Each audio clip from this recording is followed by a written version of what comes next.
ตอนนี้ก็เป็นนะครับสวยเป็น15ลมแรงมากเลยตอนนี้ก็-2 เนาะผมก็ได้หน่อยเดียวเดี๋ยวก่อนถ่ายรูปก่อน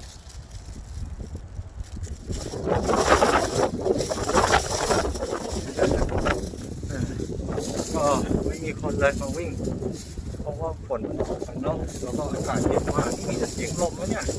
หนาวจริงครับผมก็เลิกวิ่งแล้วแล้วก็แมวก็ให้เที่ยงมาด้วยก็เลยเอาเดี๋ยวเลิกกลับไปกินนี่ก็เดี๋ยวเลิกถ่ายแล้วนะเพราะมันหนาวมากจริงมือ3ที่ดูแล้วมันเร็วเลย32เลยนะแค่นี้แหละ